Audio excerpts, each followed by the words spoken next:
Le Rwanda est un exportateur de coltan, alors il n'y en a pas un gramme sur son sol. Si l'Union européenne était si attachée à l'éthique, elle arrêterait d'être le receleur du pillage qu'effectue le Rwanda à l'égard de la République démocratique du Congo. Ça pour le groupe Les Républicains. N'en rajoutez pas là, tout est plein.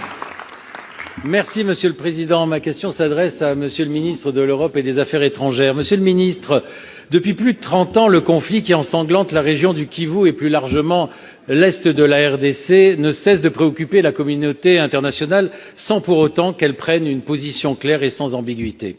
À chaque action des milices, à chaque drame, une condamnation, un soutien et rien de plus. Avec la prise de Goma par le M23, nous atteignons un point de bascule. Là encore, il n'y a eu qu'un soutien à la RDC et une condamnation du M23 et du Rwanda. Hier, notre ambassade à Kinshasa et plusieurs autres ont été les cibles d'attaques inadmissibles.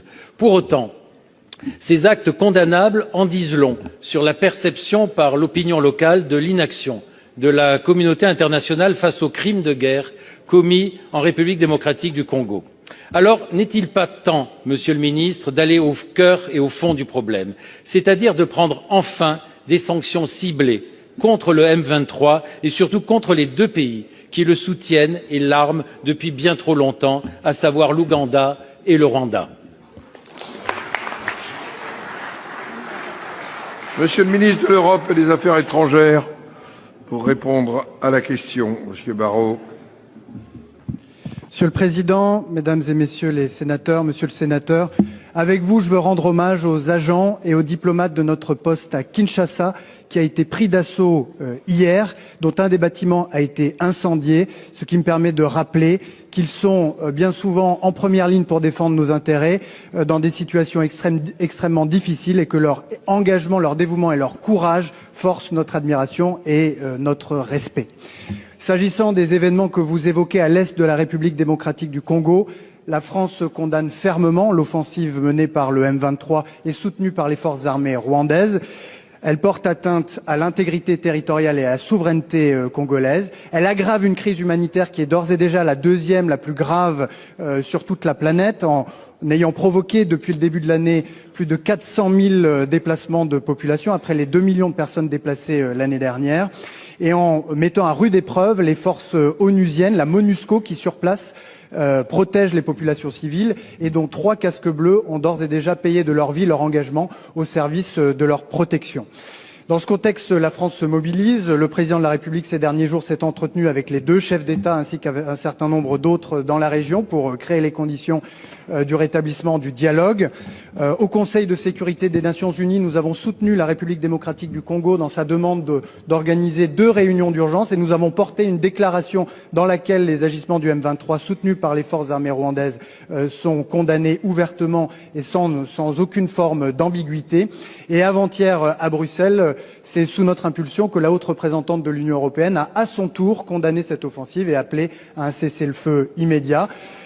Vous le savez, jusqu'à présent, c'est le processus de Luanda qui a organisé la relation entre RDC et le Rwanda, et c'est le processus de Nairobi qui a organisé les relations entre le RDC et les groupes rebelles dont le M23 fait partie. Ce sont des médiations qui auraient dû porter des fruits et qu'il faut continuer de soutenir, mais en tout état de cause, c'est par le dialogue et par la diplomatie que une solution sera trouvée à l'escalade à l'est de RDC, et à plus long terme, c'est en s'attaquant aux causes profondes du conflit, qui sont des causes de nature économique, de nature minière, que la région pourra retrouver la paix, la stabilité et la prospérité. Monsieur Frassa. Monsieur le ministre, on condamne, mais il manque l'essentiel. C'est-à-dire que, rien que pour vous rappeler, l'Union européenne finance à hauteur de 20 millions l'armée rwandaise pour intervenir au Mozambique, sans aucune garantie ni aucun contrôle que ce financement n'aille pas ailleurs. Le Rwanda est un exportateur de coltan, alors il n'y en a pas un gramme sur son sol. Et 60 à 80% des réserves mondiales de coltan se trouvent, comme par hasard, à l'est de la RDC. Là aussi, il y a quand même de quoi s'étonner qu'il n'y ait pas de sanctions là-dessus. Je relaye et je fais au nom de 95 parlements francophones l'appel solennel à ce qu'il y ait des sanctions. Ce serait l'honneur de la France d'être à la tête de demandes de sanctions contre l'Ouganda et contre le Rwanda. Ce serait son honneur. Très moral, du coup. Oui, mais est-ce qu'on a obtenu le bien-être des peuples en faisant de la morale? On a fait beaucoup de morale, l'Union européenne a fait beaucoup de morale. On pourrait beaucoup en parler d'ailleurs, parce que c'est un peu le syndrome Jonathan Daval. Plus ça pleure et puis en réalité plus c'est coupable. Bon, parce que et en réalité, on n'a pas obtenu une amélioration du niveau éthique. Si l'Union européenne était si attachée à l'éthique, elle arrêterait d'être le receleur du pillage qu'effectue le Rwanda à l'égard de la République démocratique du Congo, parce que le Rwanda pille les matières premières qui sont souvent rares d'ailleurs, qui appartiennent aux Congolais et les revendent à l'Union européenne depuis février 2024 et l'Union européenne ferme les yeux sur ce pillage. Vous croyez que c'est très moral, ça? Voilà, vous voyez, attention, parce que la morale, telle qu'elle est exprimée par l'Union européenne,